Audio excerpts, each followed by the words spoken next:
everybody, to Indiana Basketball Weekly on the Grueling Truth Sports Network. Indiana Basketball Weekly is brought to you by MyBookie.ag.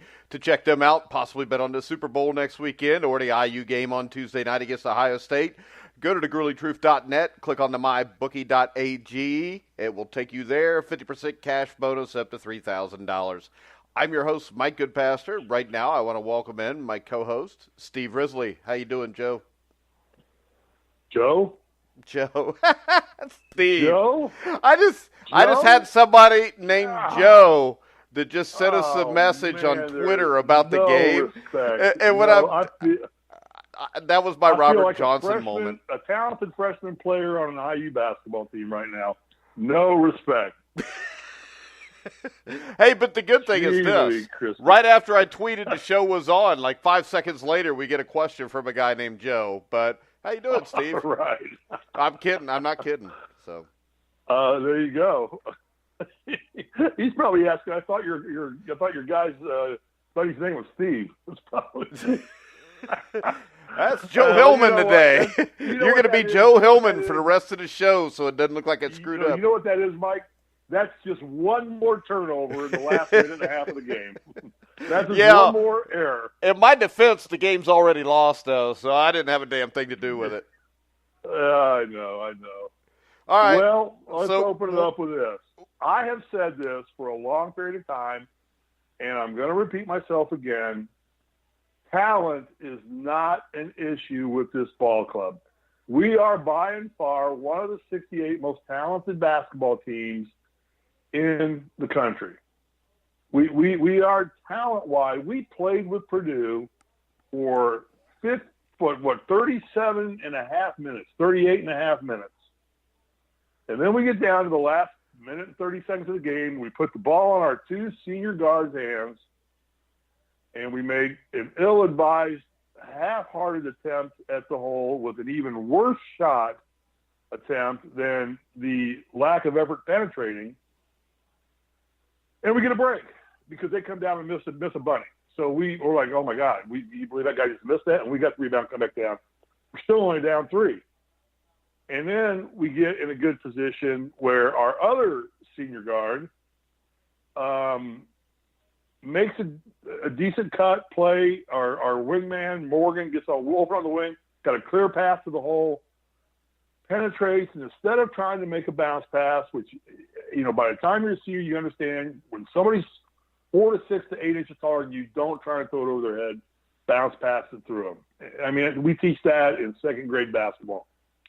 Okay, the bounce pass is a very effective tool when you're playing against somebody taller than you. We attempt to throw it over his head. It gets stolen.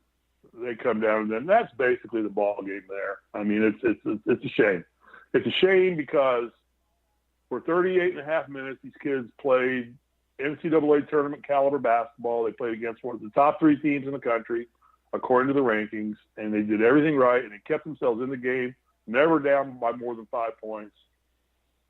And it's the same thing. It's lack of leadership, lack of accountability, lack of everything that I've talked about the entire season. It came down and it bit them in the ass in a very huge way. And we knew it's kind of like an earthquake out here in California. It's not if it's going to happen, it's when it's going to happen. And this is what it is. We knew this was going to haunt us. We couldn't hope that it wasn't. We just didn't know when it was going to happen. This would have been a signature win for this ball club. This win probably would have got us into the tournament, at least in a bubble consideration, where if we don't screw up the Valley the rest of the year, we're going to dance. Now, I still think we're still one of the 68 most talented teams in the country, but I think our chances of getting to the tournament now, basically we got to win out. We basically can't lose another game, period, now. Yeah, and when I look at the game, the thing that stuck out to me was Isaac Haas and IU's lack of being able to defend him. I mean, the first 30 minutes of the game, they're trying to double team him, which would be fine if you could rotate out of everything quick enough so you're not giving up easy baskets to other guys. But they would double team. He'd throw the ball out to the top of the key. They'd swing the ball back at the other side, and you got a layup either way. Okay, I'll give you that. But here, let me say this. Morgan neutralizes him. I mean, he has 26. Morgan has 24. Morgan neutralized him. So He's not the reason we lost this ball game. Wait a second, though, Steve, Okay? because the thing I see is this. You also had Vincent Edwards with 19 points. You had some guards, and the thing is this: when Isaac Haas gets the ball, if the shot's not there immediately, he's the kind of guy that's looking to get somebody else's shot or somebody else some points. And I think that their entire offense runs through him. IU attempts to run their offense through him, but when you throw the ball back out from the post, you've got two guys there that you never know whether they're going to make a play or not. So I think the difference is at the guard position, because when Haas catches the ball in the post, he's got people he could kick it back out to. I think Juwan Morgan's to the point where he feels like if he gets the ball in the post, he has to score because he doesn't trust that it's going to get done any other way.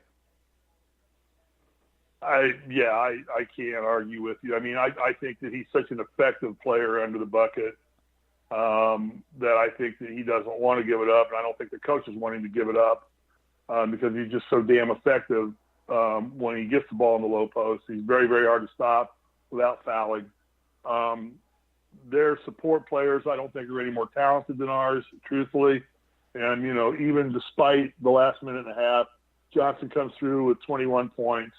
Which is a big night for him. And actually, while Newkirk, you know, didn't score but 4 points, he hit a couple of clutch baskets, I think, in the first half that kind of swelled a momentum for them or kind of maybe gave us a little momentum going. So it's just the mental lapses that these two have in critical times in the ball game that just will wreck 38 and a half minutes worth of effort. And it's just what happened. I mean, I feel bad. I mean, again, I really can't be mad with anybody other than those two, just because they're seniors. They should know better. They should be under control. They should know how critical every position becomes in the last 3 minutes of a ball game when you're that close, and how you can't make a mistake. And you don't have to play not to lose, but you got to play smartly to win. And there's no smarts there. I don't know what Johnson was thinking on the layup. I don't even know. I mean, is he a customer of myBookingBuddy.com? You're going to rip on him again? Am I allowed to say? We're never going to make any money this way. No, not them. I mean, is he betting on the games? What the I don't even know what the point spread was, so I don't know if that would have mattered. I'm sure IU was probably at least a 6-point underdog. Right, I know. It's just you're sitting there and you're looking and you're seeing Indiana play so magnificently well, above their potential in terms of cohesiveness and team unity, and really just hanging in there and not having lucky things happen to them, but basically just playing at the same level that Purdue's playing up until the critical factors come in when you get to the point where you have to make plays. You know, you start running out of time. You start running out of – it's like a boxing match. You know, at some point, you do boxing a lot on your programs. At some point, you have to say, okay, now you got to go knock him out. You run out of rounds to win. Yeah. You want to win this fight. Now you got to go knock him out. And we always cannot hit the knockout. No, we're the ones that get knocked out. We're the ones that get knocked out. We don't have the punch. We don't even have the punch to knock somebody out. Not when you have two people that you need to rely on so critically. I feel bad for the young kids. It's frustrating. I mean, there's going to be kids walking away in that program that won't have a Big Ten, that won't have much to show for in the NCAA tournament. It's unfortunate. Well, I mean, we go statistically. We'll just look at the statute real quick. 56% from the free throw line. Yeah. All right, we can overcome. But what did we end up losing by? 7. We ended up losing by 7, but they scored at the end. Okay, so we shoot 70% of the free throw line. That's 7 points right there. Yeah, it's the same thing that happened in Illinois. I mean, you lose a game by a couple points and you miss 13 free throws. Yeah, well, we were 10 of 17 here, so there you go. We just 7 free throws. You make those 7 free throws, you're playing in overtime.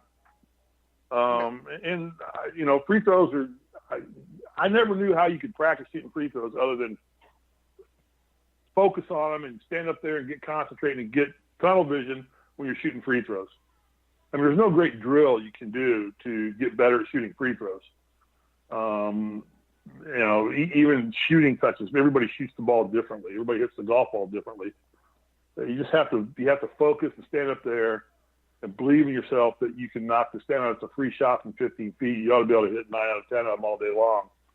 I mean, it just anybody's playing at that level of competition should be able to do it.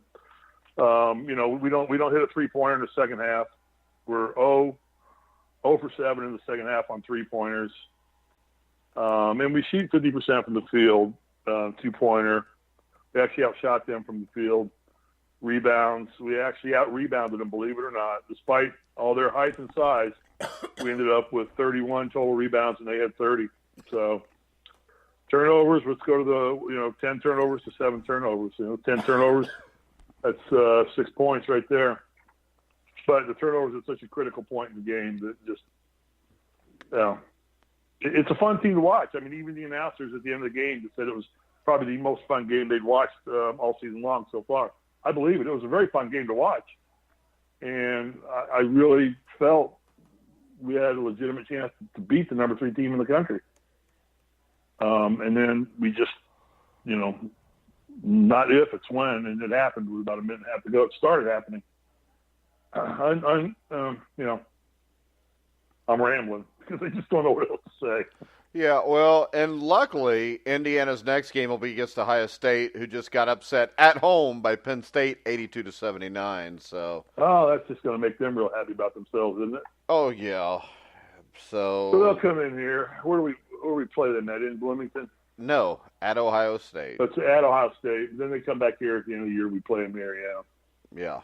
So great. We go to Ohio State next. So there's, like I said, if we can somehow overcome the lack of leadership and the apathy of players in key positions, because we certainly have the talent to play with Ohio State. I firmly believe we have the talent to play with Ohio State.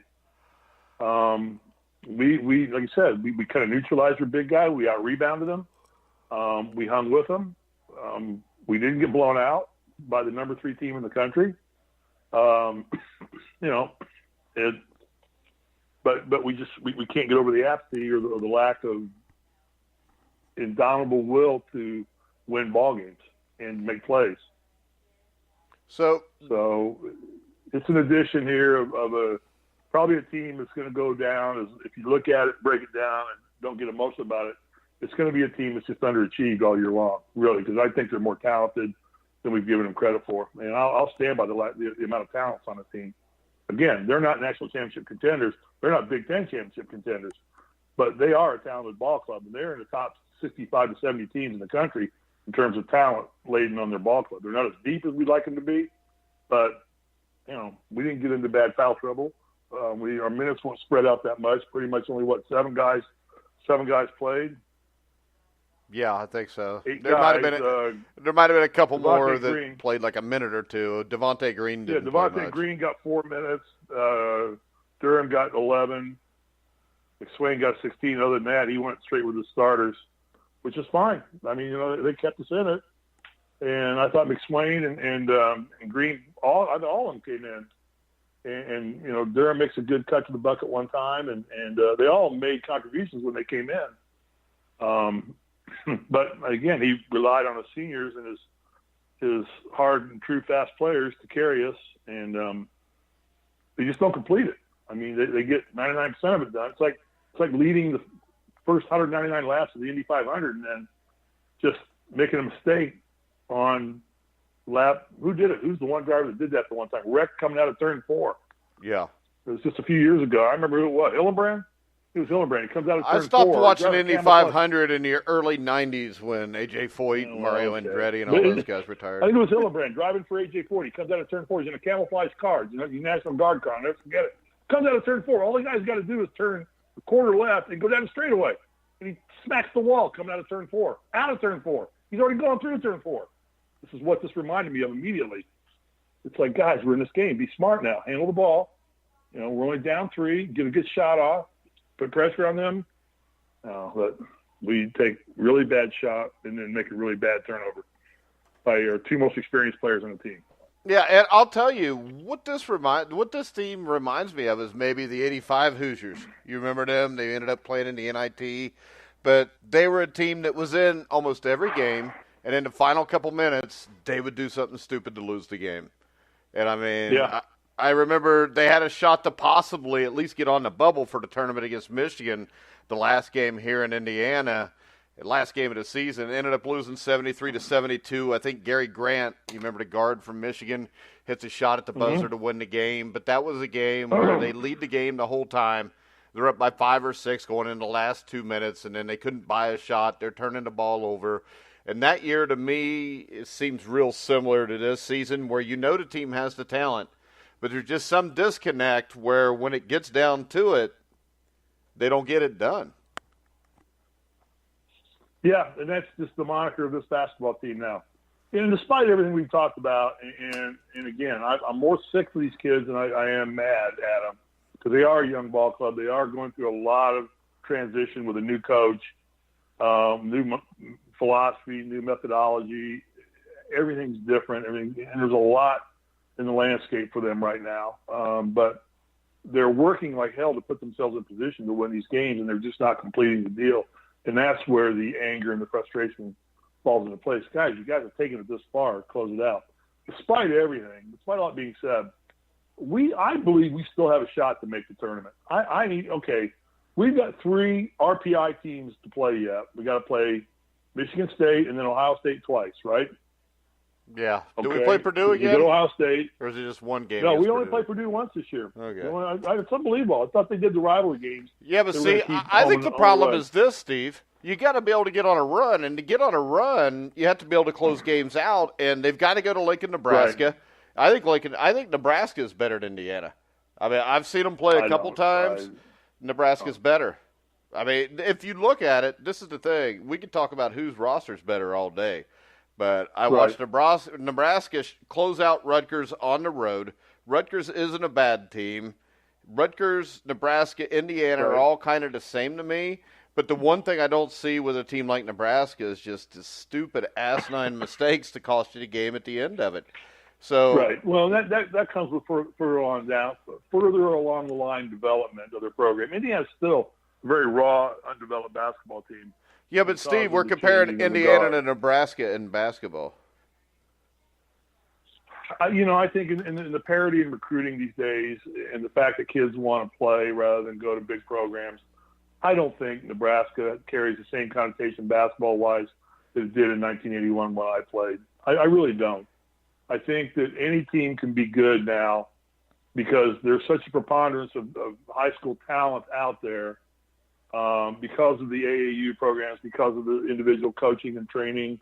And, I just don't see that it's a shame to get beat by Nebraska as it would have been in 1981. It's a shame when you're 12-10, though, and trying to get in a tournament.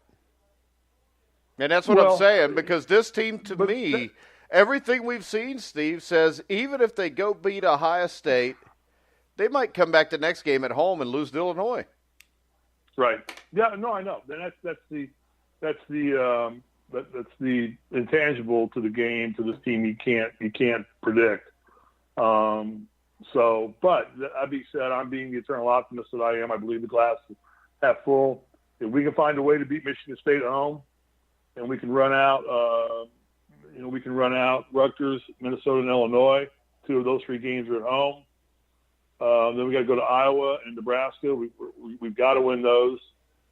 Ohio State at Ohio State's going to be a very tough game. When we come back in the last game of the year, I think that the showing we make against Ohio State, if we do everything else, could be the barometer for whether we are a bubble team and can make it in or not.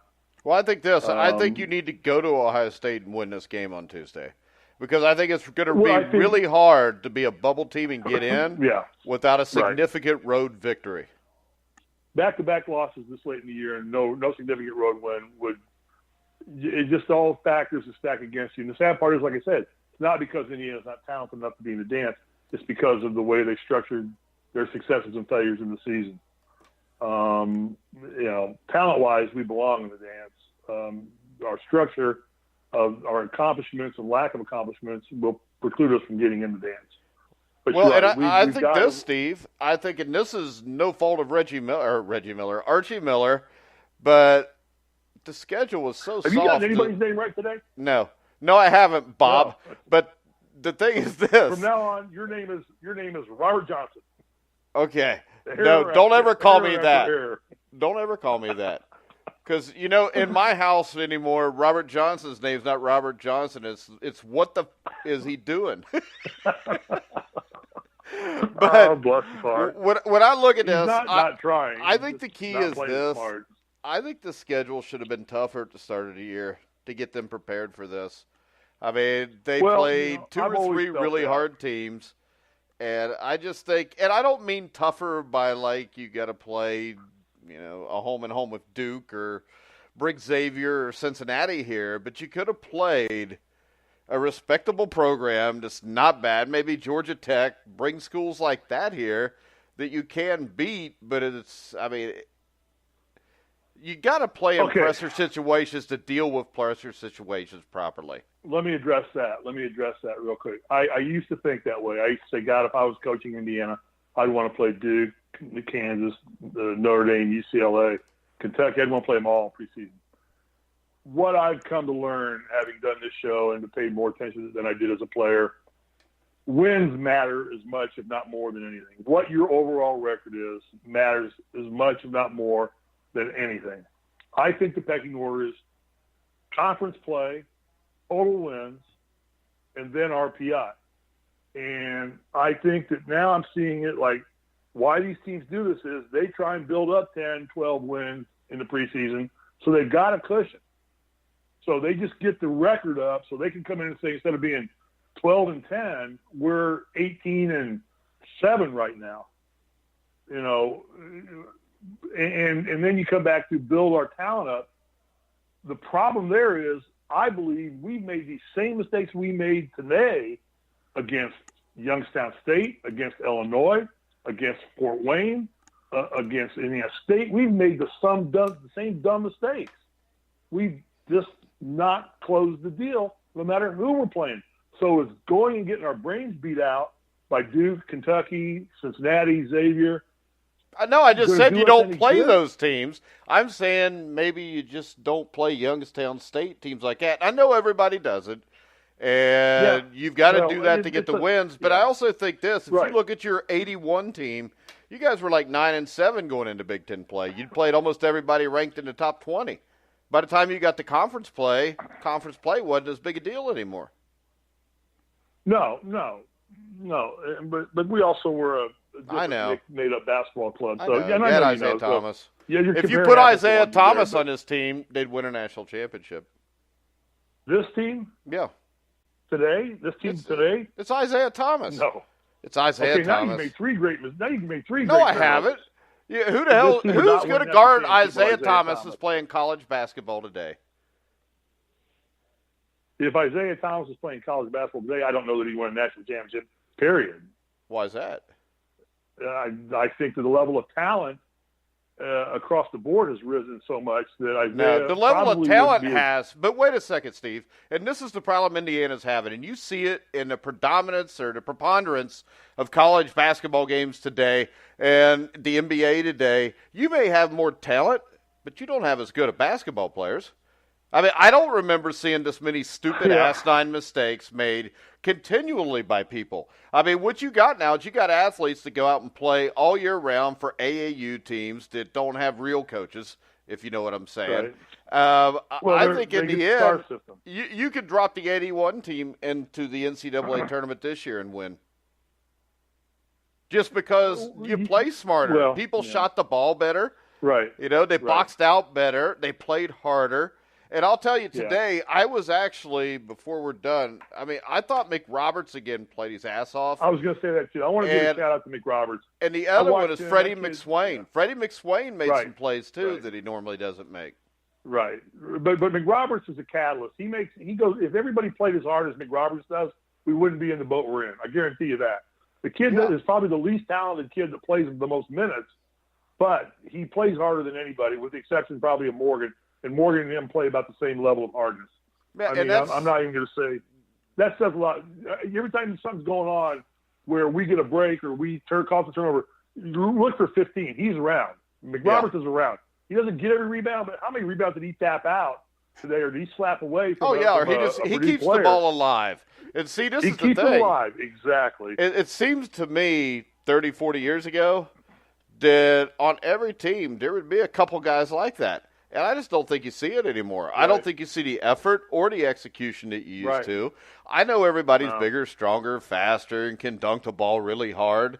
But when I watch college basketball today, if I watch the 87 championship game and compare it to what I saw last year with, Gonzaga in North Carolina, yeah, they're more athletic. But I don't see the offensive sets run as well. I don't see, today – IU had no clue how to stop Isaac Haas in the low post. They didn't have the manpower to do it. Well, they didn't have the manpower to do it. But this is the thing. Isaac Haas, to me, seems like a guy that you want to harass the hell out of him to try to get him out of his game. You want to beat on him a little bit. He was wanting to cry. I mean, he was like, they had to push him away from the refs several times. Yeah, that's kind of my point. So instead of putting Morgan on him, why don't we just rotate those bench big guys and just beat the hell out of him?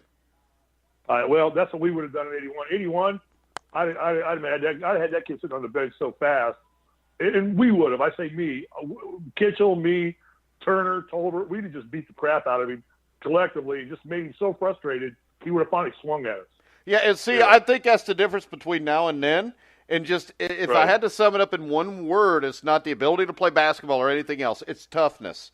Because anymore, you hardly ever see a team do that to win a game. That's a product of Knight not giving a damn whether if you didn't want to be here, Knight wanted you gone. Okay? Knight, if you didn't want to play and Indiana wasn't your destination, you were gone. Now, with this one-and-done crap, coaches have to coddle these players a lot differently. Oh, my God, we can't lose Juwan. Well, you're going to lose Juwan. He's gone. I mean, get that through your thick head right now. I would tell the kid to go because there's too much money at stake for him right now to stick around in college another year. And I don't see Indiana being significantly better next year. Hopefully they'll not make as many game-costing mistakes, but their talent level is going to take 2 or 3 years to get it to where Archie's going to have a car or a truck that he can drive to the 2021 national championship game in Indianapolis. Yeah, that's about when you're going to see where Indiana we'll interview really him, emerge. I hope we do. Hopefully I'll be invited in the locker room somehow. Maybe not. I don't know. Maybe after this. I don't know. All in all, it's the same old sad story. This is a team that right now could have 18 wins under its belt. Should have 18 wins under its belt, and really us be fairly comfortable. If we don't screw up the last 7 games of the season, we're in the tournament. And I think that would have been a realistic goal, a realistic accomplishment for a first-year coach who lost some key players last year. But, we've too consistently made mental mistakes at critical points in the game, not because we weren't talented enough, just because we weren't engaged enough to not make them, or we weren't, whatever word you want to use to describe it. I don't know. It's a shame. It was just really sad to see that layup attempt and then follow it right back up with our other guard just make a really bad decision on a pass play. And those are 2 plays that basically shut the game down for us. They basically shut it down. All right. So we live Tuesday night after Ohio State? Yeah, we're live Tuesday night. And, obviously every win is a must-win now. We can't even rationalize and say you can afford to lose this game. Realistically, I don't think they're going to go to Ohio State and win. Realize this. Realistically, they have a new coach also. They played a really soft schedule that got them a lot of wins early, and they just got beat by Penn State, a team that I have no doubt in my mind Indiana beats 8 times out of 10 if they play them. And the other thing is this. The other thing is this. Michigan State was coming off a bad loss too. But Michigan State's coached by Tom Izzo. This might be something where Ohio State's getting ready to go into a tailspin also. Yeah, it could be. It could be. So Ohio State maybe, we play them twice. That could be our 2 signature wins we've got to have. Maybe we beat them twice. Like I said, I'm the optimist, but I think we can get Michigan State and Bloomington. I think if we play like we played against Purdue and don't make the mistakes, I think we get Michigan State. We played Purdue tough. Dude, Purdue, from what I saw, Purdue's a better team than Michigan State this year. I think they are. They're going to be harder to beat. I think they're going to be harder to beat than Michigan State will be. I mean, I think Michigan State's got the edge in coaching, but I think that Purdue's going to be a harder team to beat with its players on the floor. Yeah, especially Haas in the middle. He's a load for anybody. Yeah, the kid's good. I mean, he's not only big, he's talented. He's somewhat talented. So he's not just taking up space in there, getting lost on him. Saying the kid's got good ball movement around the bucket. He's well coached. He's got a good support system around him. He does have smarts. He does kick it out if he doesn't see what he wants. He doesn't force things to him too badly, and he doesn't really get into serious foul trouble. Well, see, this is the thing. If I had to sum up the difference between Indiana and Purdue in one word, it would be this: Purdue is decisive. Indiana's not. Yeah, exactly. Right. A perfect word. They just were decisive about what they were getting done all day. We were very indecisive. Yeah. We were in the last minute and a half of the game, especially. See, I thought we were as decisive as we've shown all year up until 38 and a half minutes. Yeah, so I really thought we made decisive decisions. So did Jeez. I'll tell you, you're excited today, aren't you? Well, I hate losing this game. I hate losing to Purdue. I mean, I love the guys at Purdue. Matt Painter's one of my favorite people. He's a great guy. He's a great coach. I worked for Mitch Daniels for a period of time when he was the Luger, and I was working for Dan Quayle. There's people in that program. Pete Quinn, their football announcer, is a dear friend of mine. I have a lot of friends at Purdue. I don't dislike the people, but I freaking hate losing to them because it just sucks to lose to Purdue. Well, the bad thing is you don't get a shot to beat them this year again unless it's in the tournament. No, we don't even get redemption this year. We don't even get to go out and get redemption against them. And between me and you, I'd rather not have a shot at redemption at Purdue. No, here's our redemption. We get in as a number 16 seed in Purdue's region, and they get the number 1 seed. We become the first team to knock off a number 1 seed. Yeah, but they're not going to make Indiana a number 16 seed, Steve. That's no, they won't. For Prairie View A&M. Yeah. Right. If we got in, we'd be a 10 or 12 seed, probably, which is where we would belong. But the problem is we aren't going to have the record to get us in, is the problem. No. So, all right, we've rambled on and on. All right, Tuesday night, make sure you follow us at Grueling Hoops. This is Joe who's going to Shut up, Joe. What was Joe's question? Be quiet, Did Joe have a question? Oh, yeah, he did. Where was it? Well, let's answer Joe's question. All right. Joe wants to know why you are so long-winded and have a hard time ending your answers. Because I don't think there's ever a definitive answer, because you can always, I'm a problem solver. And when you're trying to solve problems, you have to keep That is what he asked, and I was ignoring it, and then you ask. And Joe's from Newcastle, just so you know, if you want to go find him. Oh, he's friends with Sean Alford. I guarantee you, if that question comes up, that's coming from Sean Alford somehow. Well, somebody needs to ask Steve Alford why he can't win any games. Okay, so Joe would like shorter and more concise answers. I guess. I don't know. Nobody cares what Joe wants. Joe, I'll tell you this, Joe, and then I will shorten my answer down. I'm a player. I can never put down losing. I can never put down. I just have to keep talking through it until I can justify it and rationalize it. I guess if I'm talking too much, because I can't justify and rationalize the crap that just happened in the last minute of this ball game. I dropped the mic. I'm done. Goodbye.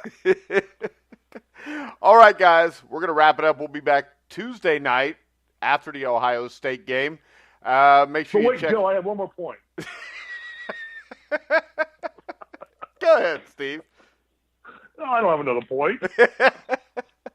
I'm pointless anyway. All right, guys. Tuesday night, Ohio State, Indiana. We'll be on the air probably. I think the game's at 7, isn't it? My time. So is this kind of like our first detractor? The guy doesn't like us now because he's dinging us with stinging questions? Actually, there was an LOL behind the question, so he was teasing. Okay. So. All right, because I'm starting to feel like Dan Dawkins all of a sudden. As long as you don't feel like Dan Quayle. Goodbye. See you Tuesday. All right, guys, Tuesday night. So, for Steve Risley, I'm Mike Goodpaster. You've been listening to The Grueling Truth, where the legends speak.